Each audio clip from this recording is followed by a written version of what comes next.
Okay, so let's jump into this week's topic of growth economics. So, growth is obviously a word that is on every business's lips, and every business wants to be focusing on growth and how do we generate more revenue, how do we scale our business, and how do we think about the ways in which we should be doing that. And I guess it can be a dilemma for businesses and entrepreneurs, I think, in a couple of fronts. I mean, firstly, there's the struggle with even getting initial traction and getting that initial group of customers and those initial users of your product or service. But there's the other side of it where we have businesses who almost cannot cope with the amount of demand their product or service is receiving, and they also have issues with scaling their internal operations and scaling from the perspective of being able to just meet the sheer demand in the market that there is for whatever it is that they're providing. So I think no matter what stage you're at, you're always going to want to be thinking about optimizing for growth, whether it is growing your customer base or thinking about internal means of making your own processes more efficient and optimizing your workflow from within the business.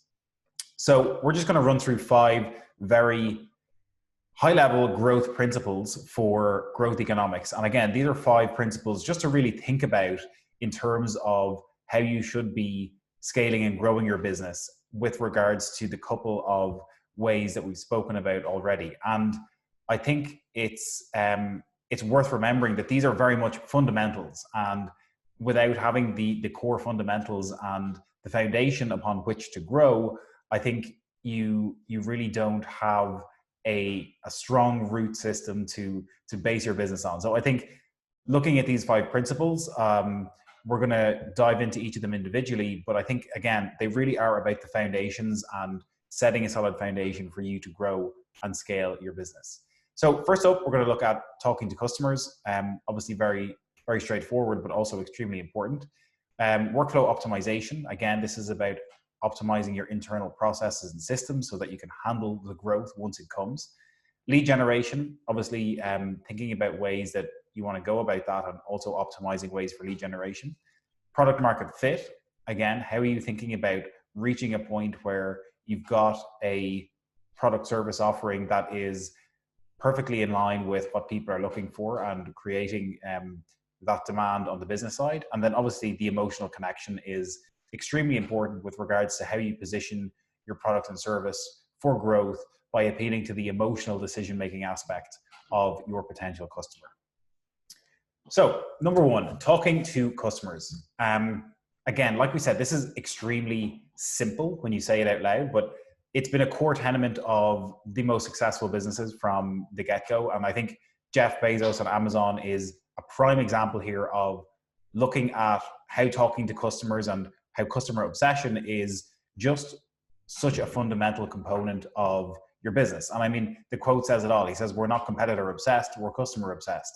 We start with the customer and we work backwards. And again, I think it's worth thinking about just the sheer volume of interactions and conversations that you should be having with your customers. And especially for startups and initial users, you really want to get at the problem that they're experiencing. Thinking about the problem they're having in their everyday life and then marrying that with the solution that you want to provide.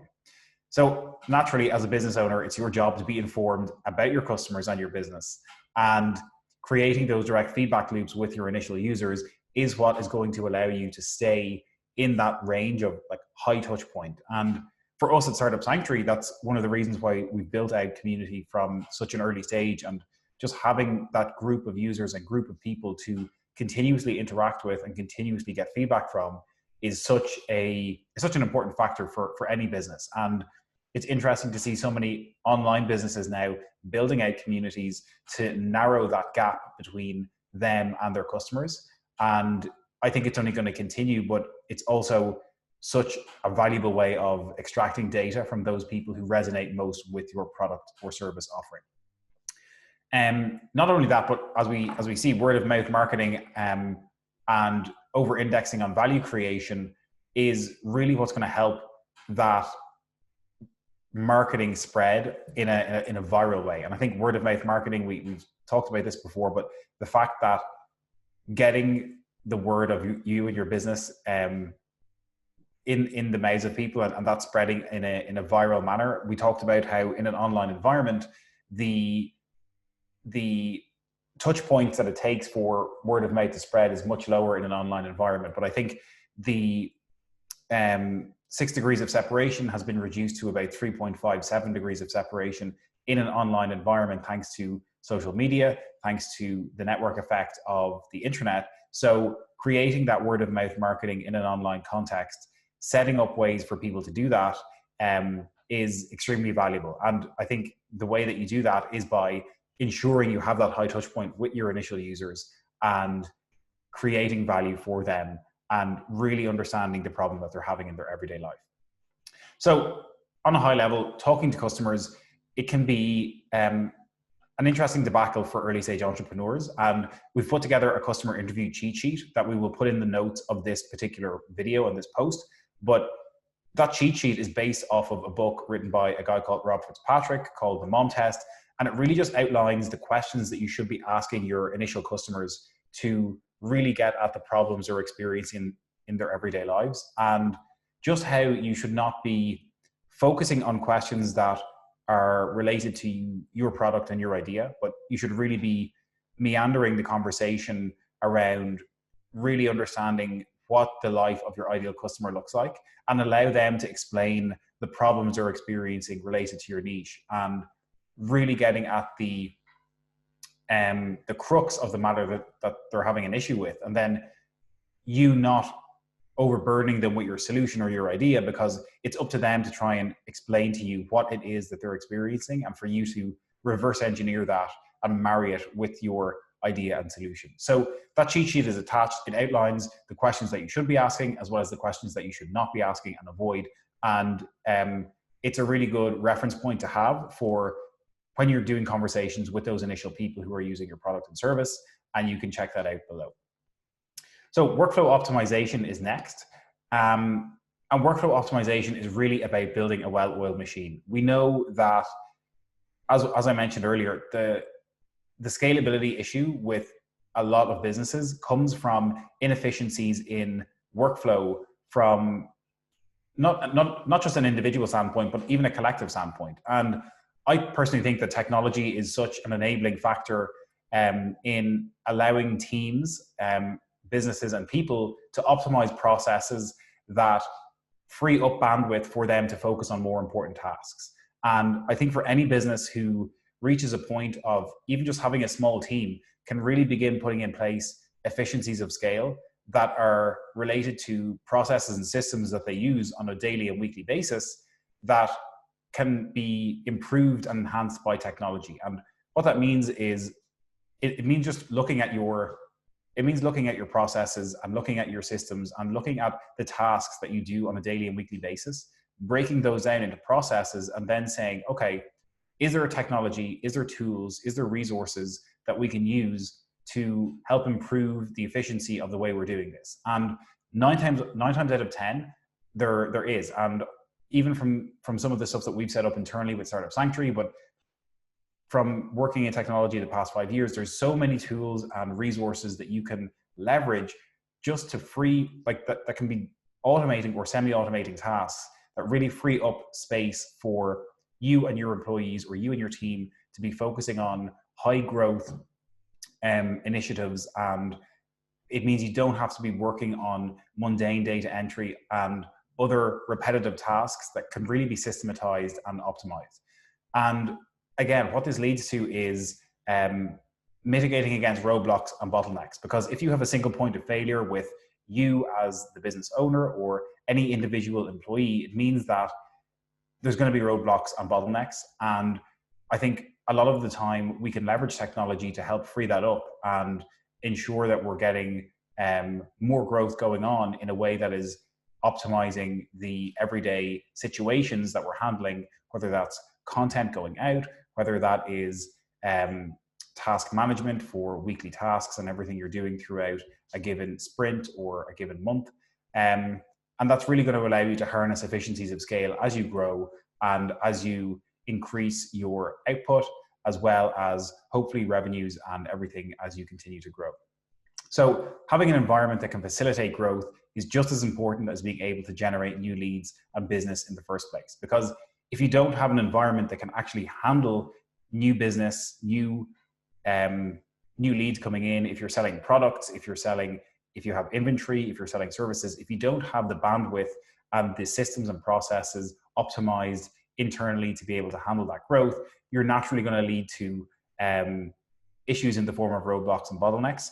And in an ideal world, you'll want to set that up as you're building. But I think if you're at that position already, putting your hand up and being able to say, okay, there's a problem here, we're having an issue, there's a point of failure within the business, what can we do to optimize that or get over that in the future? And conducting an analysis yourself or getting someone else to do that can really help to optimize all of your internal workflows and set yourself up for success. So next we're going to look at lead generation. And like we spoke about, lead generation it's the crux of growing any business, whether you're selling a product or service. But at the foundations, it is about building strong relationships. And I think this is something that has taken a while for me to really understand on a deep level. But your first users and your first customers are going to be people who you are building relationships with. And they are the people who are going to be able to give you the most feedback, the most input on your business, on your product and service. And building strong relationships on a solid foundation with those people is really going to be setting yourself up for success, and also help you to establish a basis for the type of customer that you want to seek out in the future as well. So once you kind of establish an initial group of users and customers who are giving you feedback and understanding your product or service, that's going to lead you to iterate and improve upon the initial offering, whether it's an MVP or whether it's your platform or your website or whatever. But being able to set up a way of optimizing that process once you get over those initial users is what you really want to work towards to help increase your growth in an efficient manner. So a 3-step process to do that is essentially capturing your leads, setting up a way to capture them with a lead magnet or some sort of opt-in or some sort of offer. Again, this really comes back to value creation. And whether you have a content plan or whether you're creating other digital assets in the form of guides, workbooks, PDFs, it could just be your own content in the form of videos, in the form of images, in the form of value that you're creating in any manner, a podcast, a video series, all of that can be your outbound marketing to actually capture leads on the return back to your website in the first place.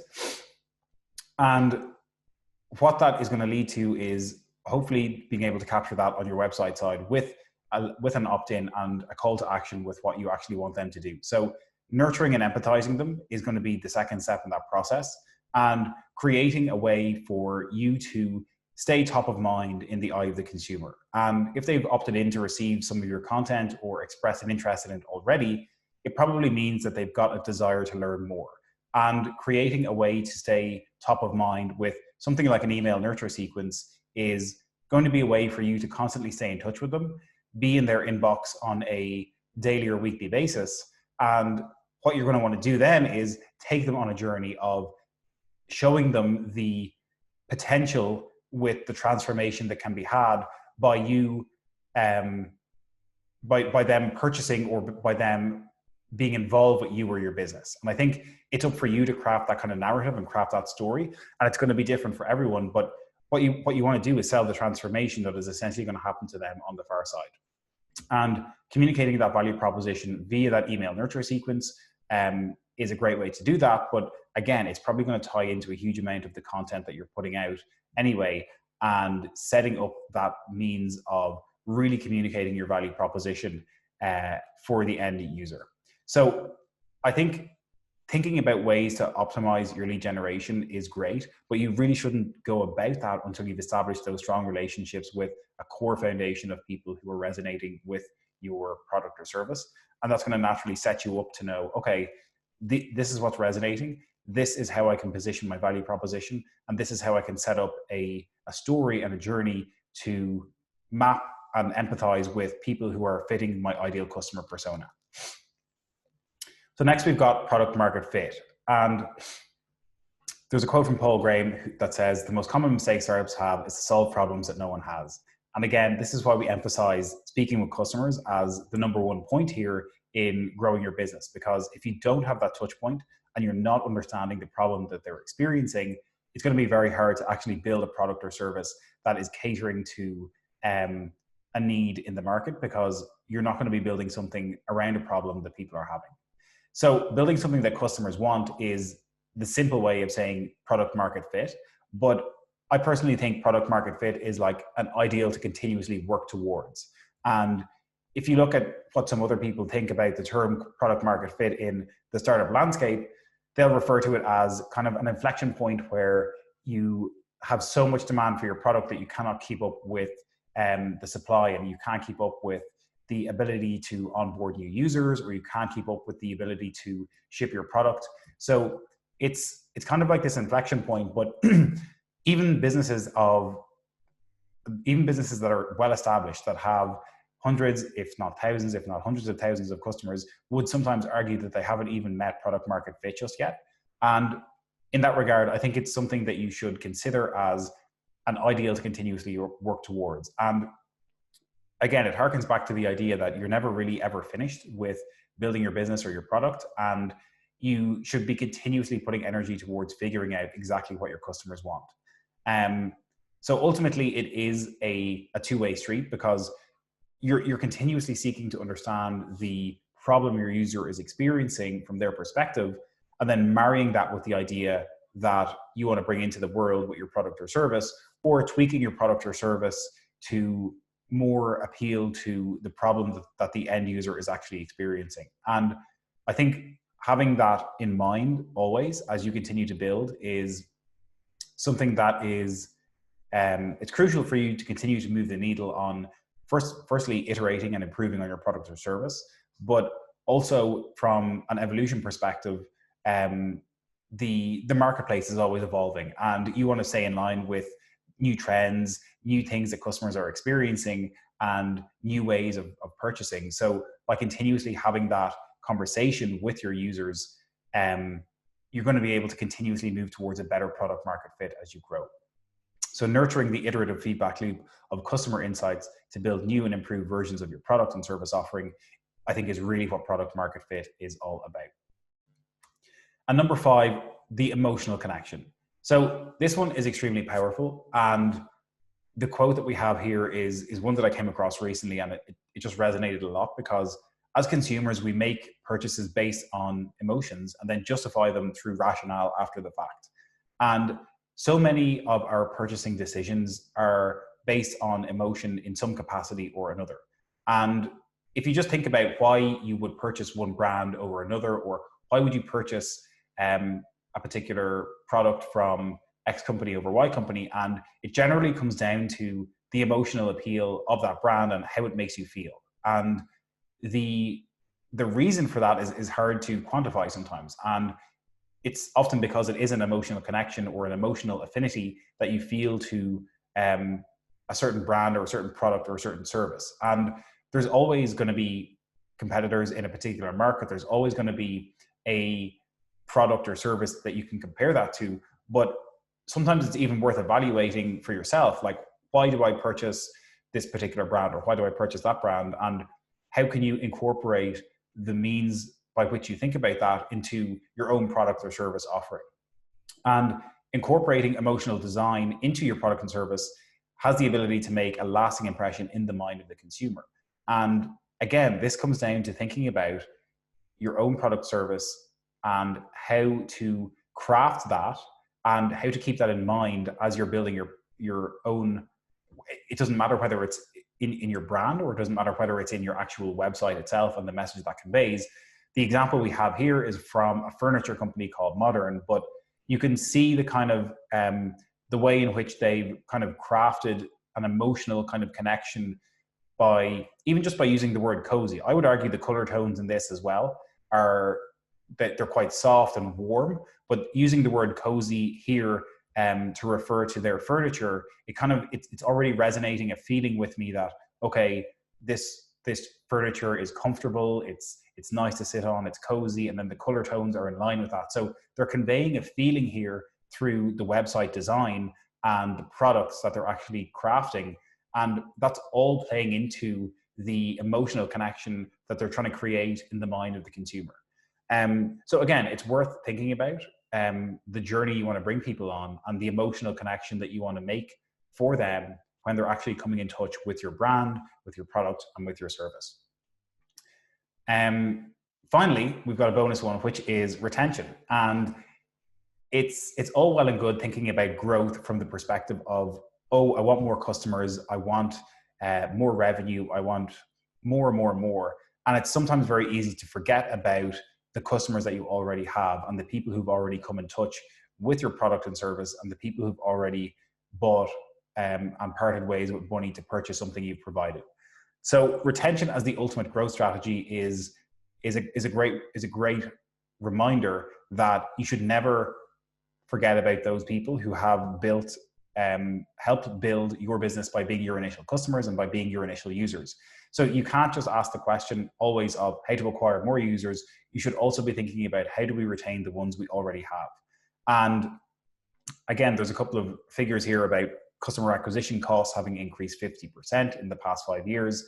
But sometimes it can be worth just running the numbers and thinking about the lifetime value of a particular customer in your business and how much maybe should you be spending how much are you spending to acquire a new customer, and how much is that customer worth to you over the lifetime of them being in touch with your business and with your brand. And I think you'll often find that focusing on your initial customers and focusing on your best customers often leads to the best marketing strategies, and they are the best way in which you can get referral income and referral business. And again, that comes back to what we spoke about earlier with the word of mouth marketing.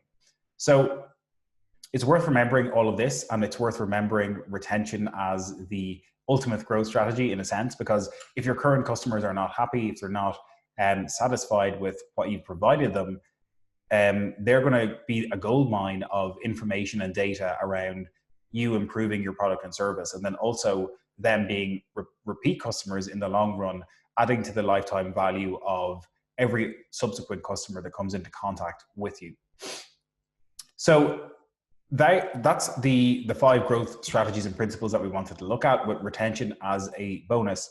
And I think, again, it's worth remembering that it really does come back to the relationships that you're establishing from the get-go with your business, and how it all hinges on having a strong foundation upon which to grow. Because if you don't have that foundation, you're not going to be able to, firstly, acquire new customers and new users, but secondly, you're not going to be able to meet the demand of the influx of people who come in contact with you, hopefully at a point when you meet product market fit. But if you don't have the internals optimized from like a workflow optimization perspective, like we spoke about, you're just not going to be able to scale to meet that demand and grow your business along with the demand that's coming in. So it's an interesting dilemma to have. I think it's always something that businesses are striving to do, but I think never forgetting that you want to optimize for getting new customers while also maintaining the ones that you have, and optimizing your own internal processes,